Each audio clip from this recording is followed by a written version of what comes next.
الله رب العزت د خفګان علامات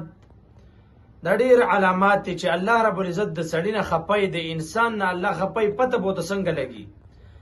چې الله رب العزت زما نه خپه دی الله زمونږ نه خپه دی پته به څنګه لګي مونږ ته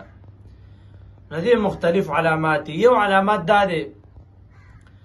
چې د انسان زړه چې کله سخت شي نو دا علامات د الله د خفګان دی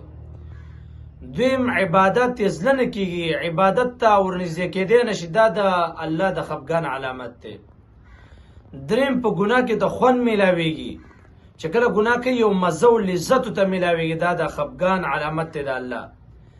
څلورم چې کله نیکۍ وخت راشي دا سست شي منځ وخت راشي دی اوده شي اذان وشي دی بل طرف ته لاړ شي دا د الله د خفګان علامت دی پنځم د الله د ذکر نه غافلی الله رب العزت ذکر نه کوي وخت ته نه میلاویږي ذکر نه غافلی او شپږم د الله رب العزت چې کله ګناه کوي نو دا په خپله ګناه باندې شرمنده کېږي نه ګناه چې کوي په زړورتیا باندې کوي دا د الله رب العزت د خفګان علامت دی دغه اووم چې کله دا د نیکانو صحبت کې کینی نو زړه تنګېږي او چې کله د بدانو د ګناهګارو خلکو په صحبت کې کینی نو دته یو خوند او مزه میلاویږي دا هم د الله رب العزت د خفګان علامت دی اتم چې کله نیک یو خبره واوري آیات واوري ته هغه رنګې حدیث واوري یو ښه خبره واوري هغه نه دا بیزاری هغه خبره نه چا سره شیر کوي نه چاته وایي بس واوري او عمل هم پرې کوي بیزاری د هغې نه او نه هم دعا اثر دی په دنیا کې نه نی دعا کوي پته ته نه لګي دعا قبلېږي نه اثر هم نه نی دا د الله رب العزت د خفګان علامت دی او دغه رنګې لسم چې کله دی یوازې نو دی ګناهونه کوي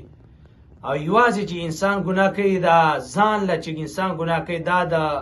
بربادۍ او د هلاکت لوی علامت دی نو چې کله انسان یوازې کیني په دا ګناه کوي نو پوه شي چې الله رب العزت نه خفه دی او چې کله ته خلک ویني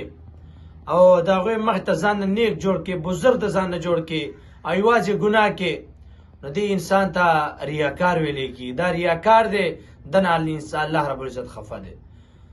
الله رب العزت د خفګان ډېر علامات دي چا کې چې دا علامات موجود دي دا رجوع وکړي الله ته ګوره نن په هر یو کس کې دا ټوټل علامات موجود دي